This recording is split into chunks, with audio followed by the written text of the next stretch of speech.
Asking Alexandria, Chapter 4. She knocked at his door. Apparently they were done with tour. He had lived 2 towns over, so she had to take 2 buses to come by. When the door opened, he smiled at her slightly. "Hello." "Hi," she said quietly.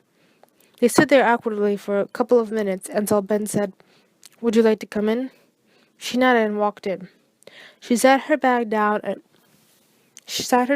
by the door and sat in the living room. "This is a lovely place you have," she said, looking around. He nodded as he was fixing something in the kitchen. He came out holding 2 glasses of iced tea. "Would you like some iced tea, dear?" Alexandria shrugged as he placed the glass in front of her. She had no idea why he invited her over, but she only hoped he didn't find out what happened. She didn't want her hero to find out about her, who she truly was. She was a horrible person, and her past haunted her like a fictional ghost in a haunted mansion. Who she killed and how she did it? No, it wasn't like a knife and she stabbed them to death. Like they said, words are powerful, and words can kill.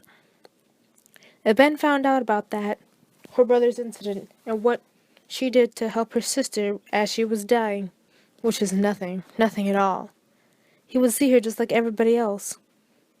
She was a complete, catastrophic disaster. For once, having someone who was nice to you, who was male, felt kind of good. It confused her, but it felt good. "Alexandria!" Ben nearly yelled as she realized she'd been staring off into space for quite some time. "Huh? Yeah." "Are you alright?" She slowly nodded and took a sip of her tea. He moved closer to her. She smiled slightly.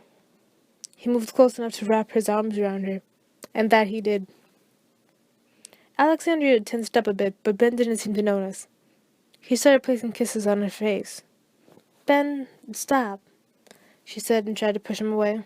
"What's wrong, love?" "Nothing. Ben cut her off with a kiss. The kiss felt tingly because of the warmth of his lips and the coldness of his lip rings. It felt just right. Ben wrapped his arms around her. If he got any closer, he would find out what she had been hiding for many years.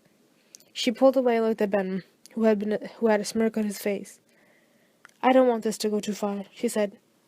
Ben just nodded and moved back a little. He kept looking at her with a smirk. "Yes?" she asked. "You're—" Ben's door then busted open, and in came the police. "Are you Alexandria Smith?" the officer asked. She nodded. "You're under arrest for prostitution," the cop said, coming up behind her and handcuffing her, and taking her out of the house.